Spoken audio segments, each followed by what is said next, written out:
আপনারা আমার সম্মান দিচ্ছেন, আমি আপনাকে কামলা হিসাবে কাম করব। আমি যত ভালো কামলা হইতে রুম আপনার কাছ থেকে তো স্নেহ পাবো, পাবো না? আপনার কাছে আদর পাবো। এরকম বড় বড় অনুষ্ঠানে ডেকে নিয়ে আসবেন।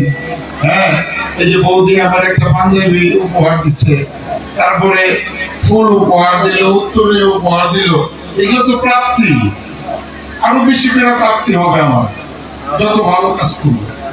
আমি আপনাদের সাথে নিয়ে কাজ করব এবং আমার সমস্ত কিছু থাকে উন্মুক্ত। আমার কোন লোকের জন্য চূড়ানো রাগ ডাক কোনো কিছু থাকে। এই জায়গায় প্রার্থী হয়ে গেছে মেলা।